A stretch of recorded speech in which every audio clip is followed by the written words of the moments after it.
अति निंदनीय, जघन्य अपराध। शब्द को इसका सारा शब्द इसके लिए छोटा पड़ जाएगा।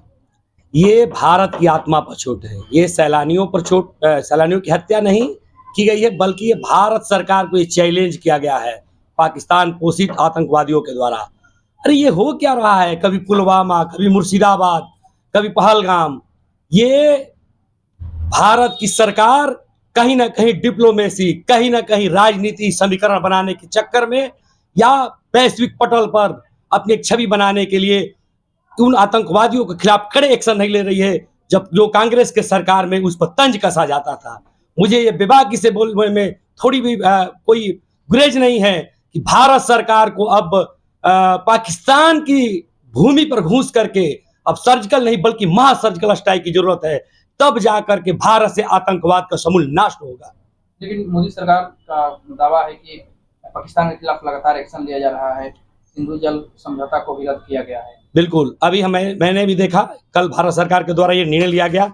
सिर्फ सिंधु जल समझौता और बॉर्डर को लॉक कर देने से ये समस्या सॉल्व नहीं होगा।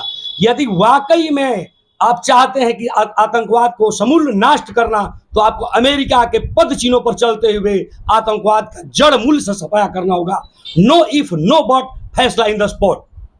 विपक्ष का तो कहना है कि सत्ताधारी जो दल है बीजेपी, उसके द्वारा हिंदुओं के वोट को एकजुट करने के लिए देखिए, जान लिया जा रहा है। मैं इस मैटर में भी यदि कोई सियासत कर रहा है, चाहे वो विपक्ष हो या पक्ष हो या कोई तीसरा चौथा पांचवा कोण, जो भी कोण हो, मैं बिल्कुल इस पर टिप्पणी नहीं करना चाहूंगा।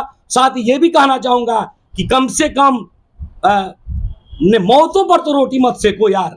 मतलब इतना नीचे गिर गए हो। भारत की सरजमी पर सैलानियों की हत्या हो रही है। कुछ महीनों पहले तीर्थयात्रियों के बस पर हमला हुआ।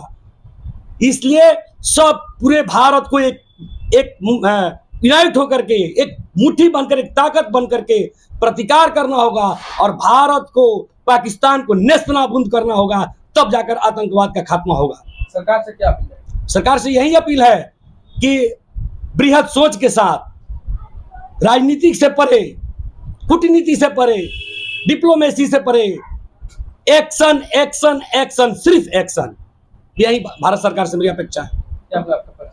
राजीव रंजन सिंह, समाज सेवी डुमरांव।